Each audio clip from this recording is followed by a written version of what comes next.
नमस्कार दोस्तों, जीबीसीएल career institute में आप सभी का हार्दिक स्वागत और अभिनंदन है। जैसा कि आप सभी को पता है कि मार्च में 10th क्लास के एग्जाम होने हैं, तो इन्हीं एग्जामों को ध्यान में रखते हुए जीबीसीएल करियर इंस्टीट्यूट के द्वारा अब आपको प्रीवियस ईयर के सारे पेपर सोल्व कराए जाएंगे।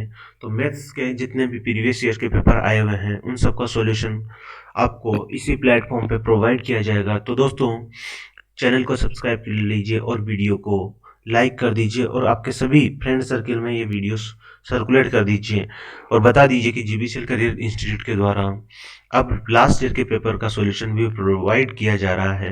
लंबे दिनों से वीडियो नहीं आने की यही वजह रही है कि आपके जीबीसीएल करियर इंस्टीट्यूट के द्वारा अब पिछले साल के जितने भी पेपर आए हुए हैं, 2019 का हुआ, 2018 का हुआ, 2017 का हुआ, 15 जितने भी हैं उन सबका डिटेल्ड सॉल्यूशन कराया जाएगा और आपको बताया जाएगा कि किस तरह से आप पूरे में से पूरे नंबर ला सकते हो और आपको किस तरह से पेपर को अप्रोच करना है, किस तरह से आपको एग्जाम में सोचना है और किस तरीके से टाइम पूरा मैनेजमेंट करना है कि 3.25 घंटे में आप 30 के 30 क्वेश्चन एक्यूरेट सही कर पाओ ताकि पूरे में से पूरे नंबर आपको मिल सके। तो दोस्तों, आगे बढ़ते हैं और आज हम करने वाले हैं 2017 का पेपर सॉल्यूशन। इस 2017 के पेपर के सॉल्यूशन को हम 3-4 वीडियो में कवर करेंगे क्योंकि एक वीडियो काफ़ी लंबा हो जाएगा और इतने टाइम तक आप भी नहीं देख पाओगे। तो मैंने 2017 के पेपर को 3-4 पार्ट में डिवाइड कर दिया है। तो आज हम कुछ क्वेश्चन करेंगे, फिर अगला वीडियो आएगा जिसमें बचे हुए क्वेश्चन करेंगे, फिर नेक्स्ट वीडियो आएगा। ऐसे 4 वीडियो आने वाले हैं 2017 के पेपर। तो आज हम वीडियो की शुरुआत कर रहे हैं 2017 के पेपर से। तो आप सभी का जीबीसीएल करियर इंस्टीट्यूट पर स्वागत है और सभी को जोड़ लीजिए ताकि सभी 10th क्लास के स्टूडेंट को फायदा पहुंच सके और पूरे में से पूरे नंबर ला सकें। आज का मोटिवेशन कोड आपके लिए 10th क्लास के स्टूडेंटों के लिए कि जिनको अपने काम से मोहब्बत होती है फिर उनको फुर्सत नहीं होती है। तो दोस्तों, यदि आप अपने काम से मोहब्बत नहीं करोगे तब तक सफलता नहीं मिल सकती।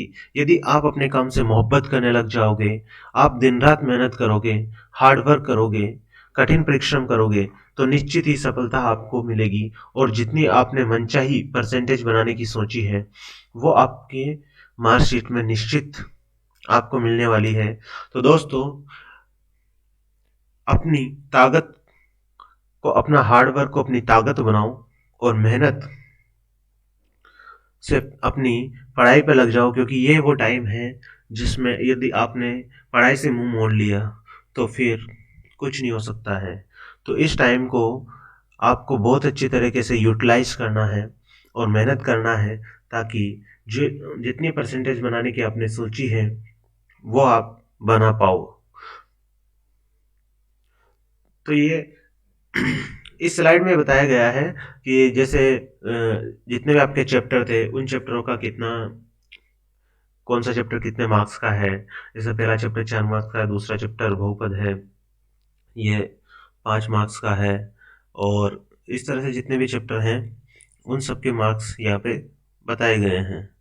तो जितने भी आप ये इसके बारे में पहले भी बता चुका हूँ, सिलेबस के बारे में डिटेल में डिस्कशन कर चुके हैं। आज हम केवल पेपर पे फोकस करेंगे ताकि पेपर, देखो 2017 का पेपर है और 2017 के पेपर में हम जितने भी क्वेश्चन आज के इस वीडियो में कवर हो पाएंगे उनको हम करेंगे और जो भी डाउट होगा आप कमेंट बॉक्स में लिख दीजिएगा।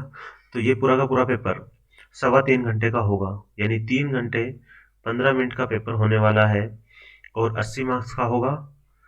जैसा कि आपको बता दिया, 20 मार्क्स कहाँ से जाएंगे, 20 मार्क्स से हैं वो स्कूल वाले भेजेंगे जिनको आप शतरंग बोलते हो। केवल 80 मार्क्स का पेपर होगा और 80 मार्क्स की आपकी लड़ाई होगी। पहला क्वेश्चन से शुरुआत करते हैं आज के इस वीडियो की। तो दोस्तों, जैसा पहला क्वेश्चन और पहले चैप्टर से आया हुआ है, 2017 का पहला क्वेश्चन और फर्स्ट चैप्टर से, तो इस क्वेश्चन को किस तरह से आपको अप्रोच करना है। देखो यहाँ पे क्वेश्चन को पढ़ते हैं। दो पूर्णांक दिए हुए हैं, दो पूर्णांक संख्याओं का एचसीएफ तथा एलसीएम 12 और 300 36 है। यदि एक पूर्णांक 48 है तो दूसरा पूर्णांक ज्ञात करना है। देखो हमने पढ़ा था दोस्तों कि दो संख्याओं का गुणनफल उनके लसा तथा मसा के गुणनफल के बराबर होता है। तो यही फॉर्मूला हम इसमें काम में लेंगे और आपको पता है कि इस फॉर्मूले से ये क्वेश्चन एक ही लाइन में होने वाला है। तो इस क्वेश्चन को किस तरह से सोल्व करना है, तो वो सारी की सारी प्रोसेस आपको किस तरह से एग्जाम में जो आपको आंसर शीट दी जाएगी, कॉपी दी जाएगी, उसमें किस तरह से लिखना है ताकि पूरे कोई काटाफासी ना हो और एकदम सही डेकोरम में पूरा लिखा हुआ हो, ताकि पूरे में से पूरे नंबर एग्जामिनर आपको दे सके। तो यहाँ पे लिखेंगे हम सबसे पहले माना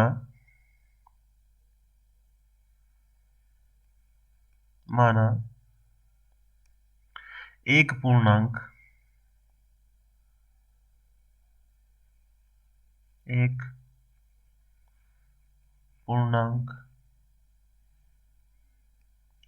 मान लिया एक पूर्णांक n1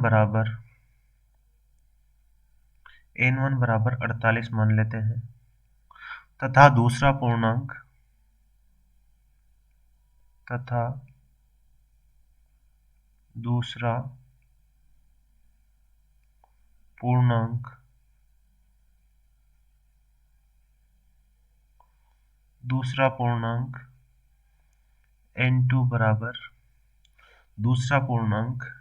n2 बराबर x है, ये हमने मान लिया है। प्रश्न के अनुसार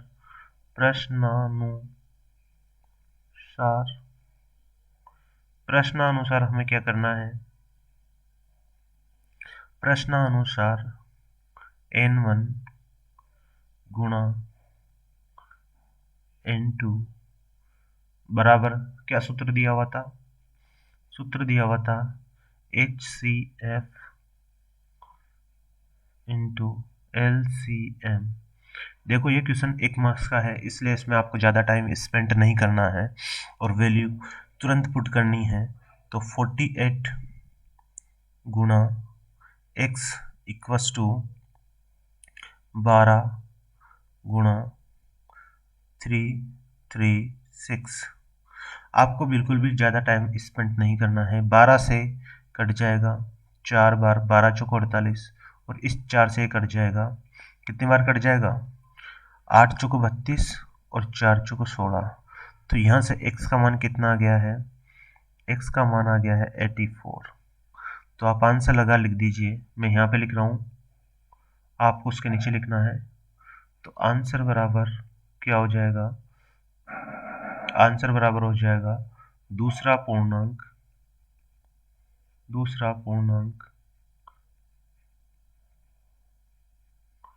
बराबर 84।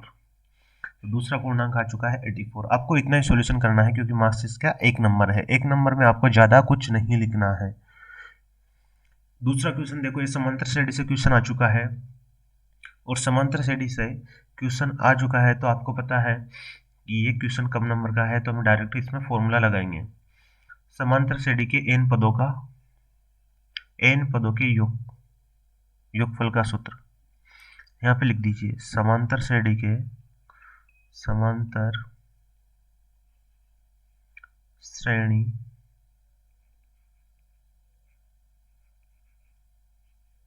के प्रथम n पदों का योग। प्रथम n पदों के योग को किससे लिखते हैं, Sn बराबर n/2 into 2a plus n-1 into d, और ये कोष्टक बंद। अब आपको यहाँ पे डिटेल में कुछ नहीं लिखना है कि n क्या है, a क्या है, क्योंकि ये सब आप डिटेल में लिखोगे तो ये क्वेश्चन बहुत ही बड़ा हो जाएगा और एग्जामिनर को आपको इसमें एक ही नंबर देना है।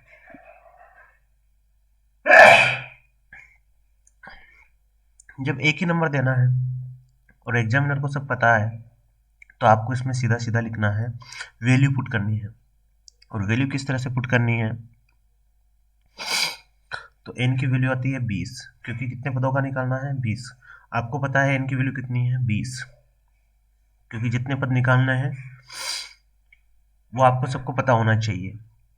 दो, ए क्या होता है प्रथम पद, प्रथम पद कितना है यहाँ पे 13, यह आपको आना चाहिए। प्लस n क्या है पदों की संख्या, पद कितने हैं 20, -1 कर दोगे। डी क्या होता है सार्वंतर, सार्वअंतर। अब सार्वअंतर किसे लिखते हैं, द्वितीय पद में से प्रथम पद घटाते हैं तो वो होता है सार्वअंतर। जब 8 में से आप 13 घटाओगे तो कितना बचेगा, 8 में से आप 13 घटाओगे तो बचेगा -5। यह आपको चीजें को आनी चाहिए और एकदम आपको टू द पॉइंट आनी चाहिए, ताकि आपको एग्जाम में सोचना न पड़े और आपका एक पूरा paper with in time solve हो। यहाँ पे 10 बच जाएगा, क्योंकि 20 में 2 का भाग जो दोगे तो 13 दूनी 26 हो जाएगा। अब देखो यहाँ से ये प्लस का चिन्ह है, अंदर बच गया 19, 20 में से 1 जाएगा 19 बचेगा, ये गुणा होगा माइनस के 5 से, क्या बचेगा, इसको सोल्व करो 10 गुणा हो रहा है 26 19, देखो यहाँ पे प्लस का चिन्ह है और यह माइनस का चिन्ह, मल्टीप्लाई होगा तो क्या बचेगा, माइनस का चिन्ह आएगा और 19 पंजे 95 होता है, तो ये हो जाएगा 95, 95 हो चुका है। जब आप इसको हल करोगे अंदर वाली संख्या को तो क्या बचेगा, अंदर वाली संख्या को हल करोगे तो माइनस की संख्या बढ़ी है तो माइनस की संख्या बचेगी, और माइनस का कितना बच जाएगा 69, 69 बच जाएगा। और इसको हल करोगे आप तो ये बच जाएगा माइनस का 690, 95 में से 26 घटा सकते हो, 69 बच जाएगा, 69 बच जाएगा 690, और हमें यही ज्ञात करना था। तो यहाँ पर हम लिख देंगे आंसर बराबर, आपको इसी तरह से क्वेश्चन को हल करना है और एग्जाम में ऐसे ही टू द पॉइंट लिखना है, फालतू की चीज़ें नहीं लिखनी है, कुछ भी एक स्टेप भी बेकार की नहीं लिखनी है, क्योंकि एग्जाम में इतना टाइम नहीं होता कि आप एक्स्ट्रा टर्म्स लिखो, एक्स्ट्रा पद लिखो कि आपका आगे के क्वेश्चन छूट ही जाए। तो आई होप ये सारे के सारे स्टेप्स क्लियर हुई होगी और आपको पूरा क्वेश्चन समझ में आया होगा, क्योंकि मैंने पूरा क्वेश्चन एकदम इत्मीनान से स्टेप बाय स्टेप किया है कि आपको किस तरह से वैल्यू पुट करनी है।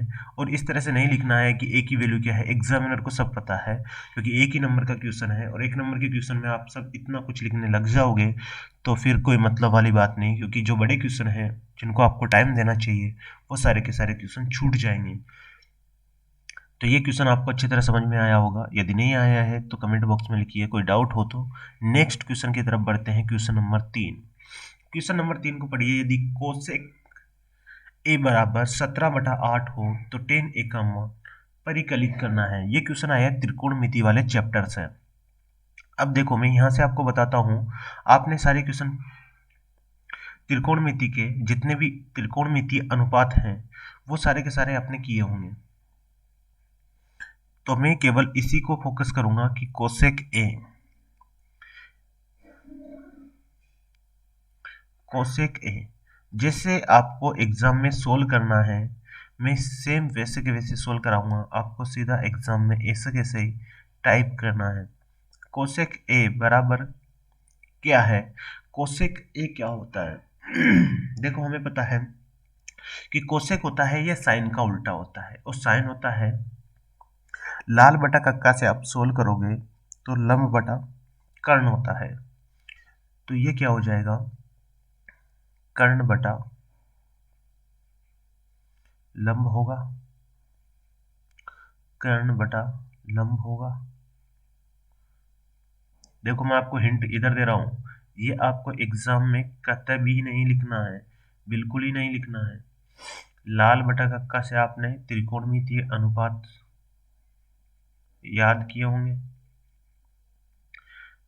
ये होता है साइन का, ये साइन का होता है लंब बटा कर्ण, और साइन का उल्टा क्या होता है कोसेक होता है, तो कोसेक क्या हो जाएगा कर्ण बटा लंब, और कर्ण बटा लंब हमको दे रखा है 17/8, 17/8।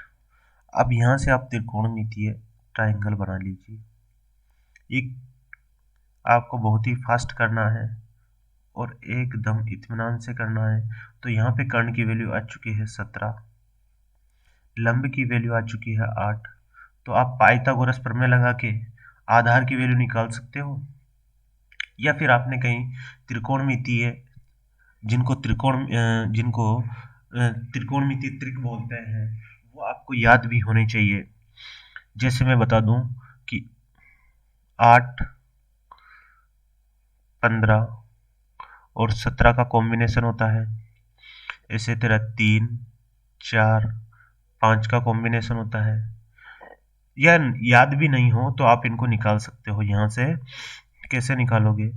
कर्ण का स्क्वायर, पाइथागोरस प्रमेय तो आता ही होगा, कर्ण का स्क्वायर बराबर लंब का स्क्वायर प्लस आधार का स्क्वायर।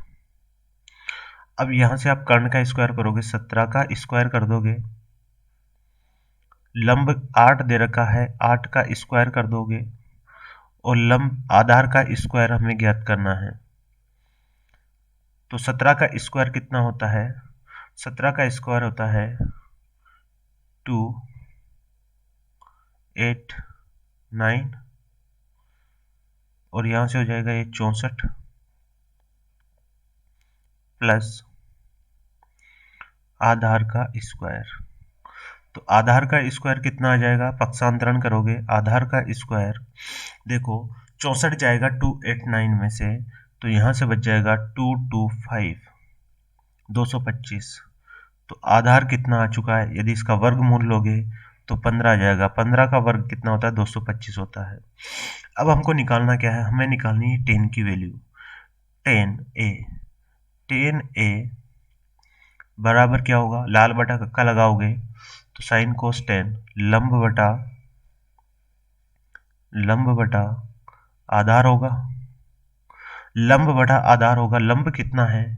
लंब है 8, लंब की वैल्यू है 8 और आधार की वैल्यू हमने निकाल ली है 15। तो यही हमारा क्या हो जाएगा? आंसर हो जाएगा। तो आपको बिना टाइम वेस्ट किए हुए इतना ही लिखना है और उसके सामने आंसर लिखकर टिका देना है ऐसे कैसे।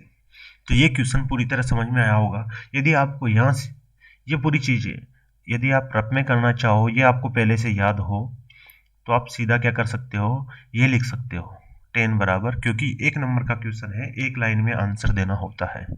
समझ में आ चुका होगा आपको। यदि मेहनत आदत बन जाए तो कामयाबी मुकद्दर बन जाती है। तो दोस्तों, मेहनत को अपनी आदत बनाना है।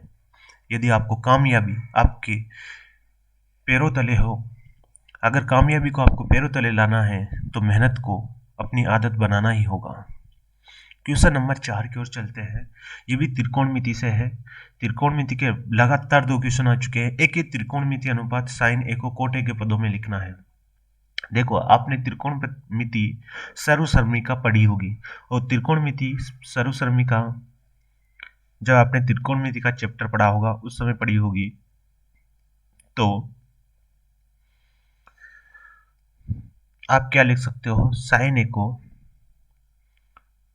देखो साइन ए को कोट ए में तो नहीं लिख सकते हो, लेकिन साइन ए को कोसेक के टर्म्स में तो लिख सकते हो। तो साइन ए क्या होता है? 1 अपॉन कोसेक ए होता है। ये आप सभी को पता है, और आपको ये भी पता है कि 1 प्लस कोट स्क्वायर ए बराबर क्या होता है? 1 प्लस कोट स्क्वायर ए बराबर कोसेक स्क्वायर ए होता है। ये भी आपको पता है। तो यहां से इसका ले लोगे आप under root 1 plus cot square A, देखो यहाँ पे ए लिखना है एंगल, बराबर क्या हो जाएगा? कोसेक ए। तो कोसेक ए का मान कहाँ रख दो? ऊपर वाले समीकरण में रख दो।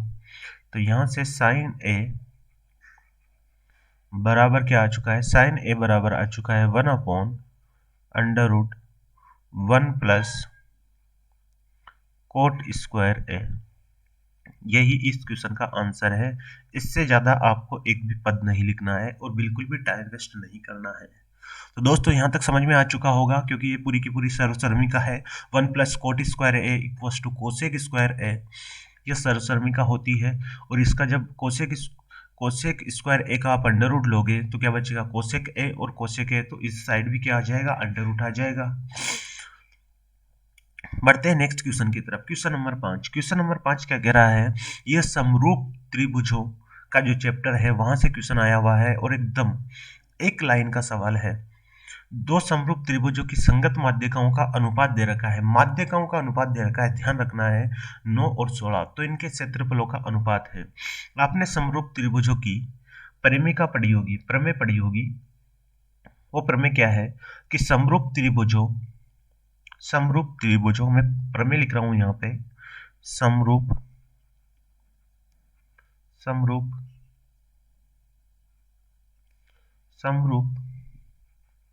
त्रिभुजों का क्षेत्रफल, ये क्षेत्रफल है। समरूप त्रिभुजों का क्षेत्रफल उनकी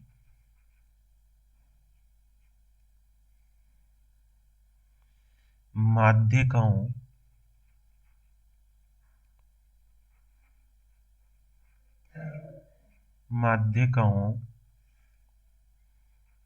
के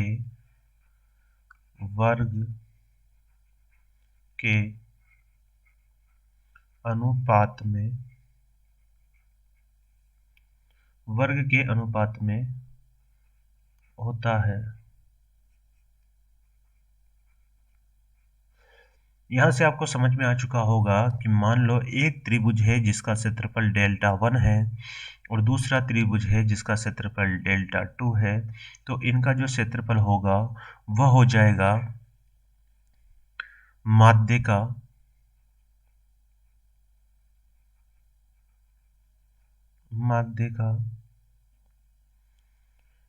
डेल्टा 1 की, इसका स्क्वायर, माध्यिका, यहाँ पे माध्यिका नहीं माध्यिका है,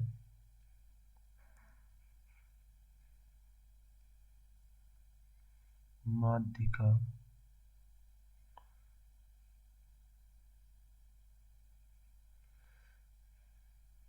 का स्क्वायर, और ये हो जाएगा माध्यिका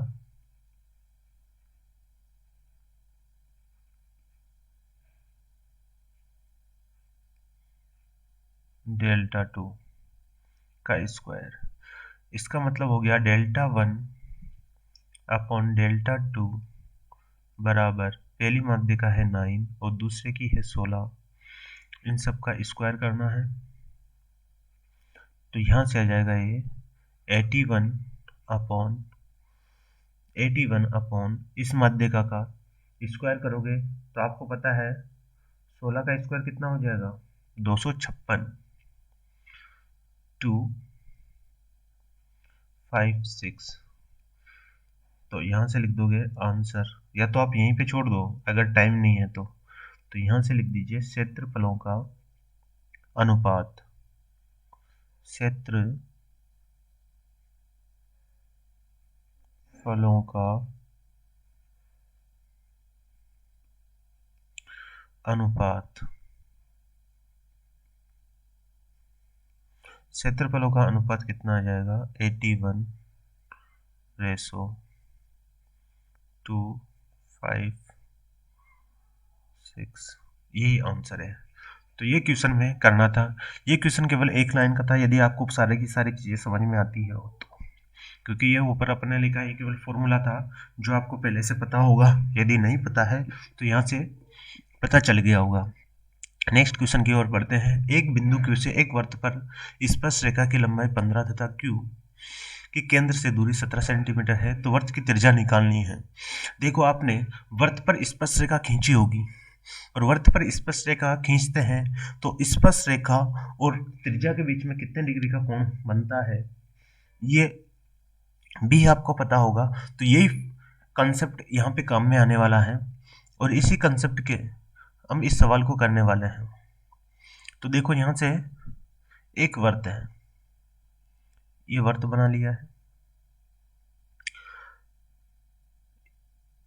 एक बिंदु है Q, एक बिंदु Q से वर्त पर स्पर्श रेखा खींची गई है। देखो यहाँ पे मैंने Q बिंदु मान लिया है और इस पर स्पर्श रेखा खींचती है ये बिंदु Q है, Q से स्पर्श रेखा खींचती है और Q की केंद्र से दूरी 17 सेंटीमीटर। स्पर्श रेखा की लंबाई यहाँ पे 15 दे रखी है, स्पर्श रेखा की लंबाई कितनी दे रखी है, 15 दे रखी है। एक बिंदु Q से वर्त पर स्पर्श रेखा, देखो ये यहां से नहीं खींची गई है, ये Q नहीं है, ये Q बिंदु है, Q बिंदु से वर्त पर स्पर्श रेखा खींची गई है और ये वर्त का केंद्र है O। तो ये पूछ रहा Q की केंद्र से दूरी, इस Q की केंद्र से दूरी कितनी दे रखी है, 17 दे रखी है। तो हमें निकालना है, तो वर्त की त्रिज्या ज्ञात करनी है। ये देखो ये वर्त की त्रिज्या होगी, इस बिंदु को मान लेते हैं P, ये वर्त की त्रिज्या हो जाएगी R। अब हमको पता है कि वर्त की त्रिज्या और स्पर्श रेखा के बीच में कोण 90 डिग्री का होता है। तो OPQ, OPQ क्या बन चुका है, ट्राइंगल OPQ समकोण त्रिभुज है, समकोण त्रिभुज है। जब भी कोई समकोण त्रिभुज होगा तो उसमें पाइथागोरस प्रमेय लगेगी, तो पाइथागोरस प्रमेय कैसे लगा देंगे, 17 हो गया OQ का वर्ग, OQ क्या है, कर्ण है, OQ का वर्ग बराबर PQ का वर्ग प्लस OP का वर्ग, क्योंकि कर्ण का स्क्वायर बराबर लंब का स्क्वायर प्लस आधार का स्क्वायर। तो यहां से हो जाएगा 17 का स्क्वायर, PQ की वैल्यू 15 का स्क्वायर प्लस R का स्क्वायर, OP क्या है, R है। तो यहाँ से 289, 17 का वर्ग हो गया 289, 15 का वर्ग हो गया 225 प्लस R का स्क्वायर। तो R का स्क्वायर के लिए इसको हल करोगे पक्षांतरण करके, तो यहाँ से बचेगा 64 और R बराबर आ जाएगा 8। तो यहाँ से वर्त की त्रिज्या निकालनी थी, तो क्या लिख दोगे आप, आंसर लिखकर ऐसे कैसे ही, अतः वर्त की त्रिज्या बराबर, अतः वृत्त की त्रिज्या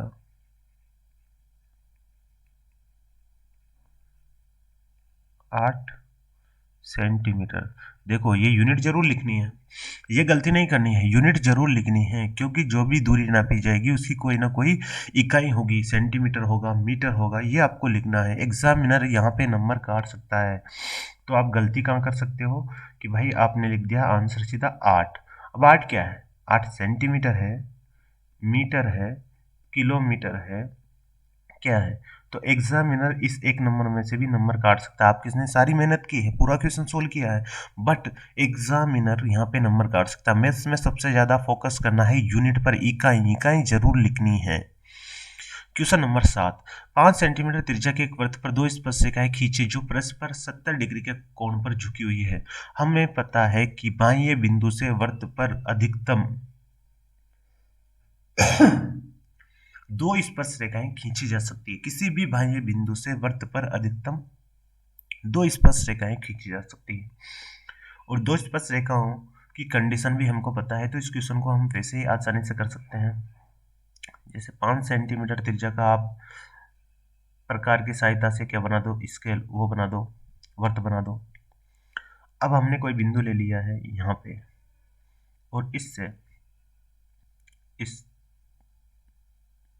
बिंदु को मिला दीजिए, यानी केंद्र से इस बिंदु को मिला दीजिए। इसका नाम दे दिया O, इसका नाम दे दिया P, P को मिला दीजिए।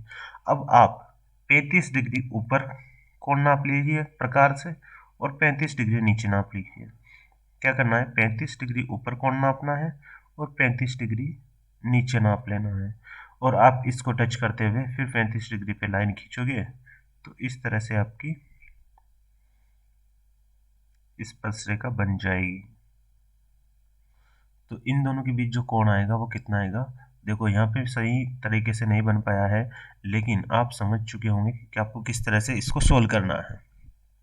तो आपको ये क्वेश्चन इस तरह से करना है। अब यहाँ से आप इनको मिलाओगे,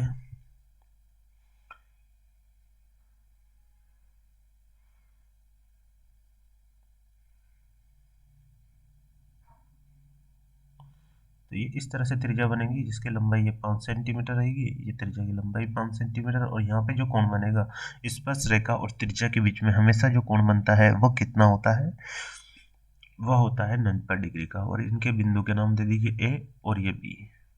तो आपको ये क्वेश्चन इस तरह से करना था, केवल एक लाइन में एक डायग्राम बनाना था और एक डायग्राम बना के पूरा question solve. Question number next की ओर बढ़ते हैं। यदि एक वृत्त की परिधि और क्षेत्रफल संख्यात्मक रूप से बराबर है तो उस वृत्त की त्रिज्या ज्ञात कीजिए। देखो क्वेश्चन बहुत ही समझने लायक है और आपको जैसा क्वेश्चन में दिया गया है वैसा आपको करना है। तो सबसे पहले क्या लिखेंगे, प्रश्नानुसार, प्रश्नानु। अब आपको जैसे इस लाइन को, इस वर्ड को लिखते ही आपका आधा काम हो जाता है। आपको सारी डिटेल नहीं लिखनी है, आपको बिल्कुल भी डिटेल नहीं लिखनी है, और आपको सीधा क्वेश्चन किस तरह से करना है। एक वृत्त की परिधि, परिधि क्या होती है, 2 पाई आर। अब आपको ये नहीं लिखना है आर क्या है, त्रिज्या, क्योंकि एग्जामिनर को सब पता है। और आर जो कि एक स्टैंडर्ड इंडिकेशन है, कि स्टैंडर्ड संकेत है, एक मानक संकेत है, वो किताब में मेंशन किया हुआ है कि आर का मतलब क्या होता है, त्रिज्या होता है। तो ये एग्जामिनर को पता है, आपको ये चीज़ नहीं लिखनी है और एकदम टाइम वेस्ट नहीं करना है।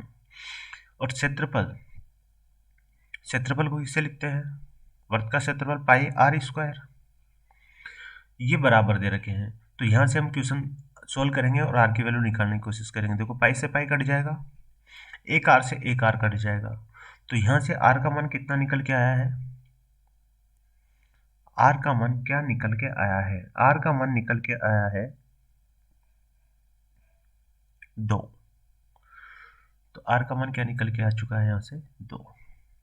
तो यही इसका आंसर था। अब देखो यहाँ से 2 क्या लिखोगे आप, पीछे क्या लिखोगे, पीछे सेंटीमीटर है या क्या है, तो हम लिखेंगे आंसर में त्रिज्या बराबर, या आर बराबर भी लिख सकते हो आप, कोई गलती नहीं है इसमें, आर बराबर भी लिख सकते हो 2 इकाई। ये इकाई क्योंकि हमें कुछ भी नहीं दिया गया था क्वेश्चन में कि ये सेंटीमीटर में लिखना है या मीटर में लिखना है, तो हम क्या लिख देंगे इसको 2 इकाई। तो 2 इकाई लिखना बहुत जरूरी है ताकि एग्जामिनर पूरे में से पूरे नंबर आपको दे सके कि हाँ लड़के ने कोई भी एरर नहीं की, कोई गलती नहीं की, अपनी तरफ से पूरी तरह से क्वेश्चन सोल्व किया है। क्वेश्चन नंबर 9 की ओर बढ़ते हैं। क्वेश्चन नंबर 9 में दिया गया है कि एक वृत्त के चतुर्थांश का क्षेत्रफल ज्ञात कीजिए जिसकी परिधि दी गई है। तो हम डायरेक्ट क्वेश्चन को उसी तरह से सोल्व करेंगे, प्रश्नानुसार लिखेंगे पहले, प्रश्नानुसार। प्रश्नानुसार का मतलब हो गया जैसे क्वेश्चन में दिया गया है हम वहीं से शुरुआत कर रहे हैं। 2 पाई आर, 2 पाई आर बराबर दिया गया है 44 सेंटीमीटर। हमें पता है 2 पाई की वैल्यू पुट कर दो, 22/7 होती है, और आर, आर का मान हमें पता नहीं है और बराबर 44 दे रखा है। देखो यहाँ से 22 दूनी होता है 44, 2 बचा, और इस 2 से ये 2 कट जाएगा, ये 7 इधर चला जाएगा, जो बटा में होता है वो उधर चला जाएगा। तो आर की वैल्यू कितनी आ चुकी है, 7 सेंटीमीटर। अब हमें निकालना है एक वृत्त के चतुर्थांश का क्षेत्रफल। तो यहाँ क्या लिख देंगे, वृत्त के चतुर्थांश का क्षेत्रफल,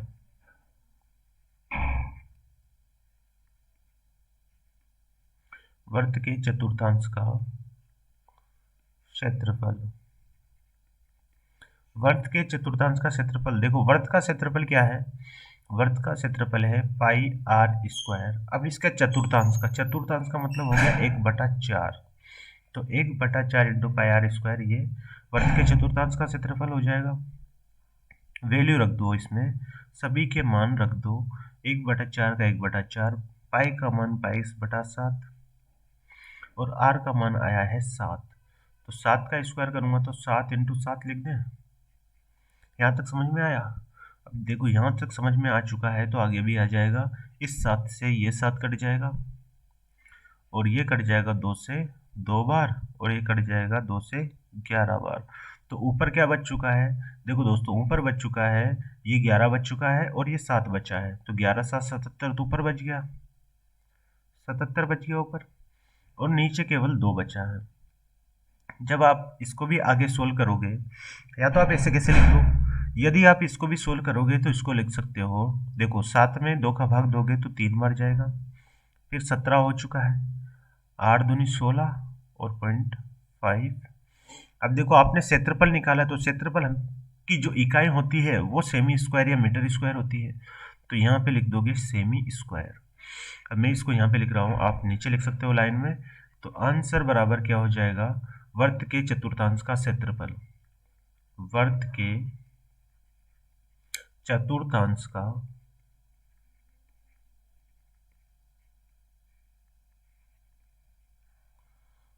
क्षेत्रफल,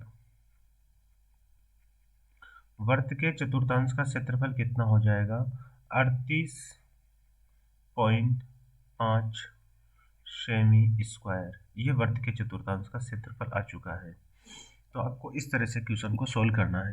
तो ये क्वेश्चन को किस तरह से आपको एग्जाम में सोचना है, एग्जाम हॉल में बैठ के आप किस तरह से पेपर के बारे में सोचोगे, किस तरह से आपके क्वेश्चन दिखेगा और आपको किस तरह से माइंड में क्लिक करना है, तो ये सारी की सारी अप्रोच यहाँ पे समझ में आ रही होगी।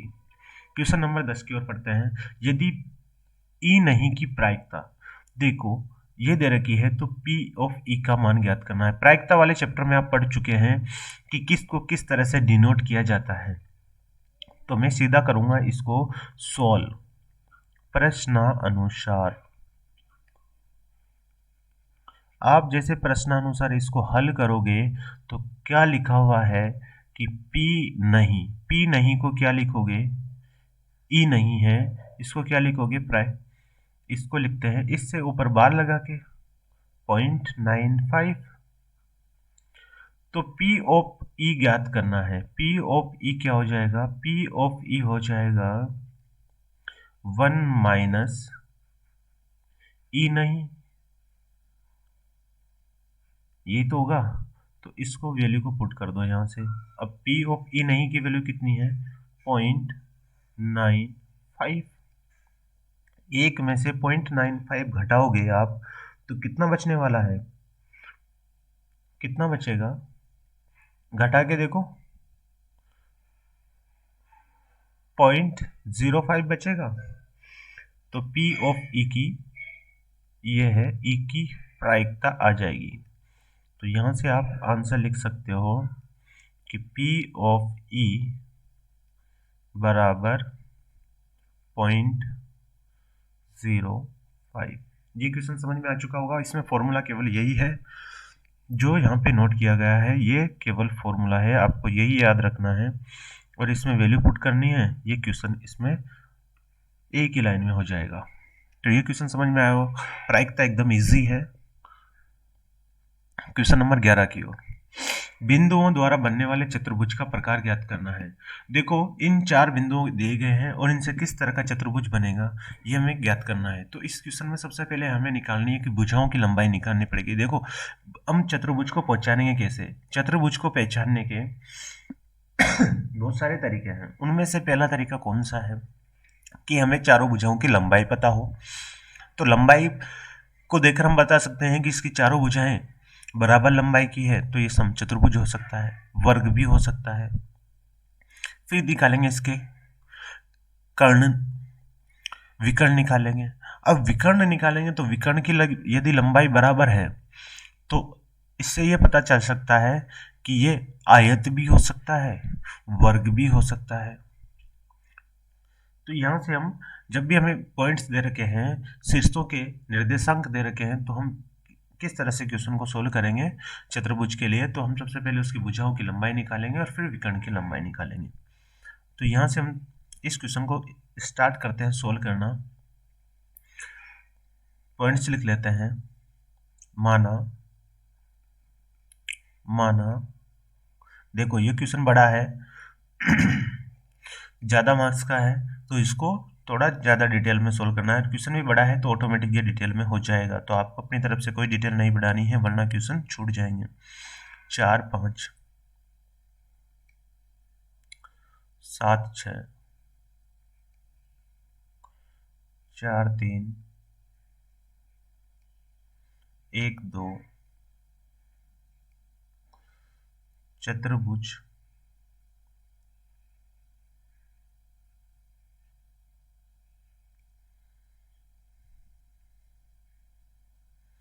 चतुर्भुज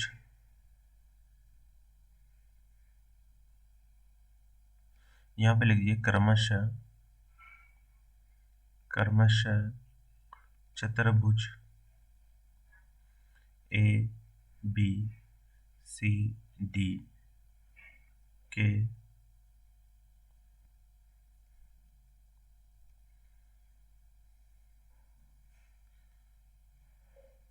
बिंदु हैं। चतुर्भुज ABCD के बिंदु हैं। तो भुजा AB की लंबाई निकाल ले। भुजा AB की लंबाई निकाल ले। भुजा AB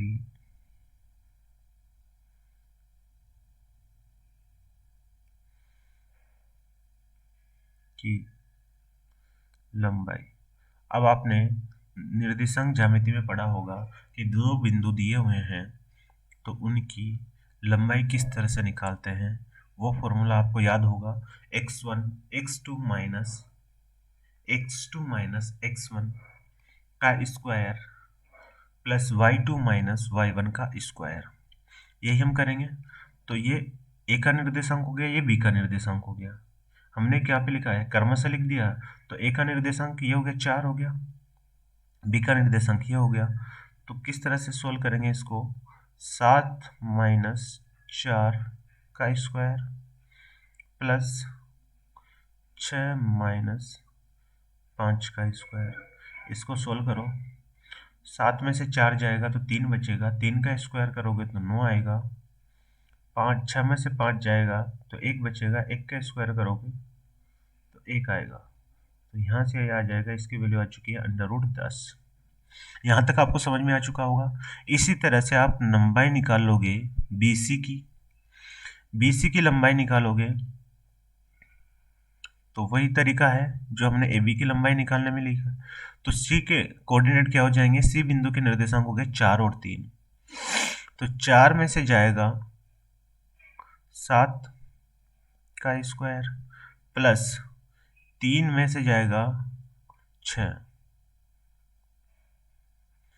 देखो स्क्वायर करोगे किसी भी नेगेटिव संख्या का तो वो पॉजिटिव हो जाएगी। 4 में से 7 जाएगा तो माइनस का 3 बचेगा, और माइनस 3 का स्क्वायर करोगे तो 9 हो जाएगा। 3 में से 6 जाएगा तो माइनस का 3 बचेगा, और 3 का स्क्वायर करोगे तो वापस से 9 हो जाएगा। तो ये आ चुका है √18।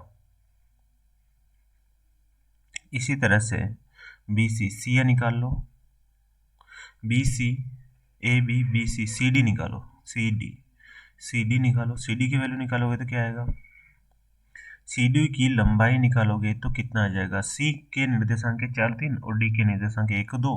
तो 2 में से 4 जाएंगे और 2 में से नहीं, 1 में से 4 जाएगा। C और D 1 में से 4 जाएगा, 1 है ये, और 2 में से जाएगा 3, 2 में से जाएगा 3। तो यहाँ से 1 में से 4 जाएगा तो 3 3 9 बच जाएगा, प्लस 1 हो जाएगा तो यह आ जाएगा 10, √10 आ चुका है। CD अब निकाल लो अपन, AB निकाल चुका है, CD निकाल चुका है, DA निकालो।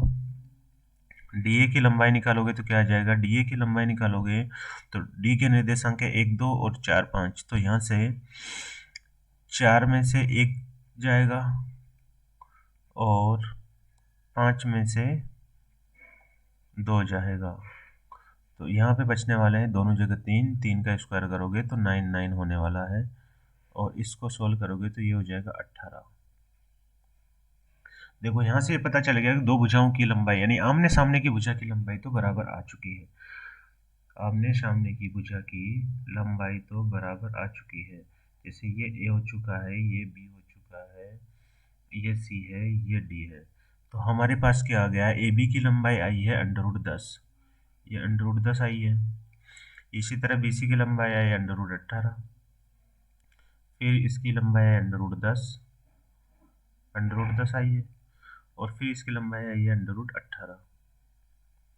अब निकालते हैं विकर्ण AC। विकर्ण की लंबाई निकालते हैं, क्या आता है?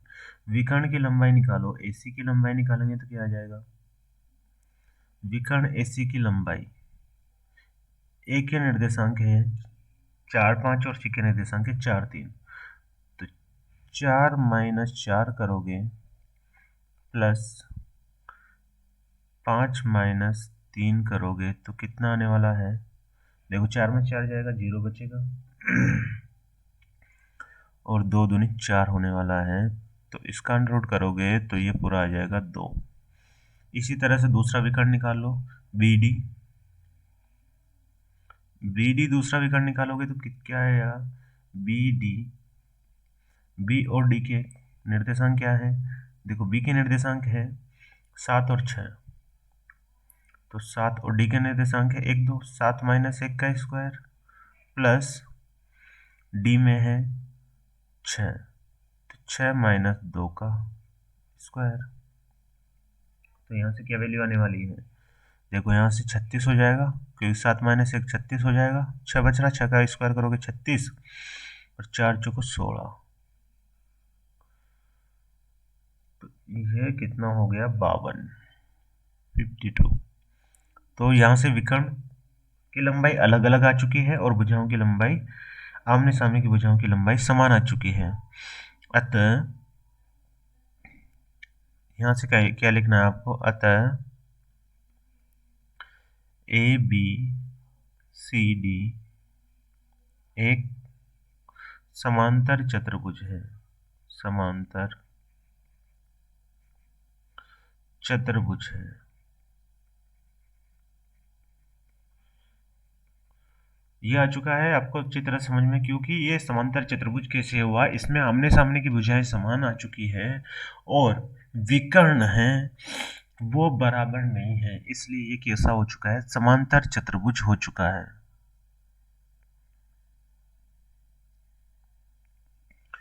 क्योंकि समांतर चतुर्भुज के विकर्ण बराबर नहीं होते हैं। तो ये क्वेश्चन आपको समझ में आ चुका होगा किस तरह से हल करना है। यदि इस टाइप का कोई भी नेक्स्ट क्वेश्चन आएगा तो आप उसको कर पाओगे। कोई बर्तन एक खोखले अर्धगोले के आकार का है। अर्धगोले का व्यास 14 सेंटीमीटर। इस बर्तन का आंतरिक पृष्ठ आपको निकालना है। देखो मैं क्वेश्चन को समझाने के लिए आपको एक गोला बना रहा हूँ। एग्जाम में आप बना भी सकते हो, नहीं भी बनाओ तो कोई दिक्कत नहीं है। अर्धगोला है, इस तरह से है, ये अर्धगोला है। इसका अर्धगोले का उसने व्यास दे रखा है 14 सेंटीमीटर। तो यहां से इसकी त्रिज्या कितनी हो जाएगी? 7 इधर हो जाएगी, 7 इधर हो जाएगी। तो इस क्वेश्चन को किस तरह से सोल्व करना है?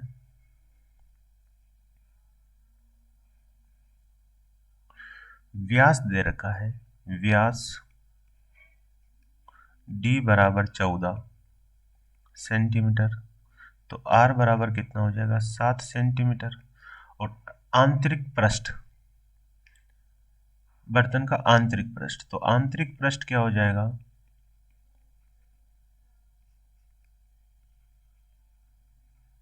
देखो हमें केवल ये आंतरिक वाला पृष्ठ निकालना है। ये आंतरिक पृष्ठ, पूरा पृष्ठ होता है 4πr², और जो अंदर वाला पृष्ठ रहेगा आधा पृष्ठ हो गया। आधा पृष्ठ कितना रहेगा? 2πr²।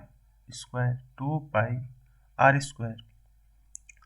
यहाँ पे सभी का मान रख दीजिए, 2 का 2, पाई की वैल्यू 22/7 और r की वैल्यू आ जाएगी 7 × 7।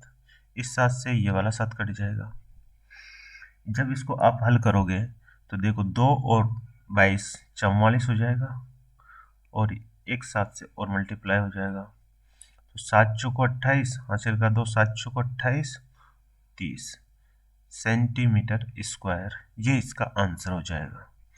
तो आपको यहाँ तक इसको सोल्व करना था और यहीं पे आके छोड़ देना है। निम्नलिखित बंटन एक मोहल्ले के बच्चों को जब दर्शाता है। ये बहुत ही जी सवाल है, बंटन वाले जी सवाल आते हैं। आपको इसको किस तरह से सोल्व करना है ये देखते हैं। तो आपको इसकी माध्य निकालना है। माध्य दैनिक जेब खर्च दर्शाता है। तो आपको इसको हल करने के लिए सीधा सा एक टेबल बना लो और टेबल में वही की वही लिख दो जैसा दिया हुआ है। देखो यहाँ से ज़्यादा बड़ी बन गई है, इसको और छोटी कर देते हैं। ये लो, ये लो, और ये भी ज़्यादा बड़ी बननी चाहिए क्योंकि नीचे सोल्व करेंगे तो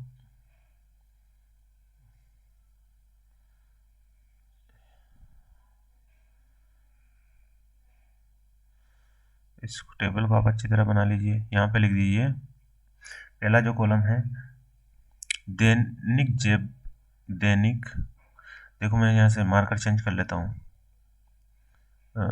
किस तरह से, काला वाला से लिखता है, दैनिक,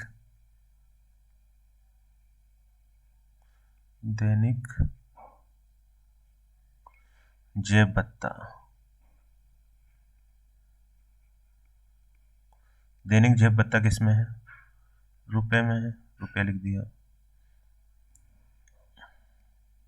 बच्चों की संख्या,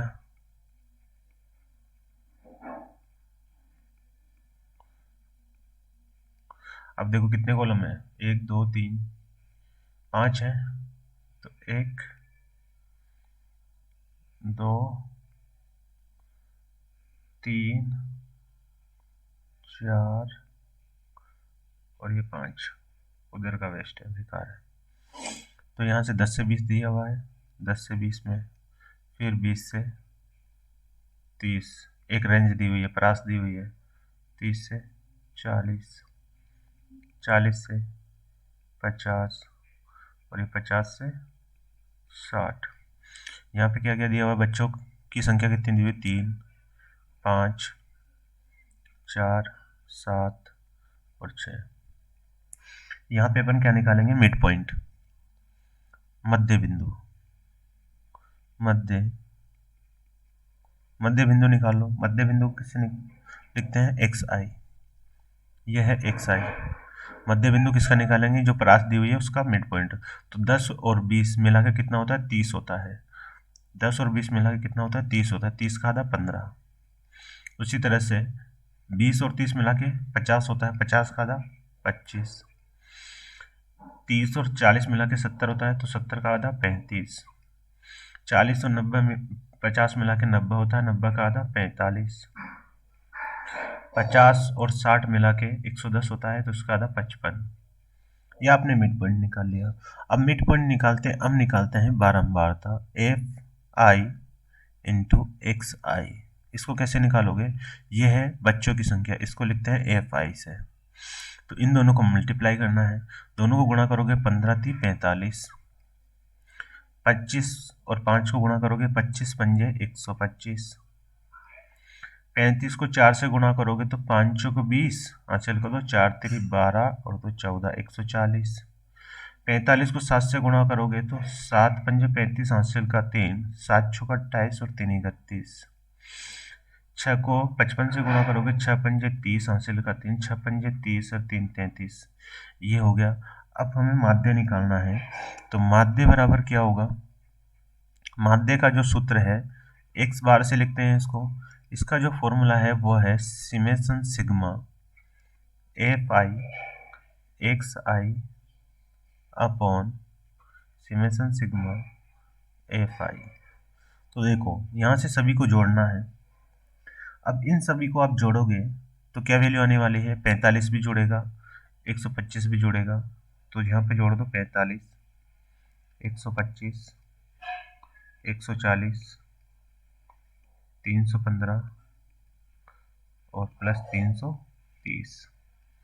इसमें नीचे भाग जाएगा किसका, इसमें जुड़ने वाला है एफ आई, तो 3 5 4 4 है ये, और ये 7 और ये 6, ये सारे के सारे जुड़ेंगे, ये 4 है दोस्तों, इसको अच्छी तरह से याद रख लेना, ये 4 है। जब आप ऊपर की संख्याओं को जोड़ोगे तो कितना आ जाएगा, ऊपर की संख्या जोड़ोगे तो 955 आएगी, और नीचे जोड़ोगे तो 3 और 5 8, 8 और 4 12, 12 और 7 21, 21 और 6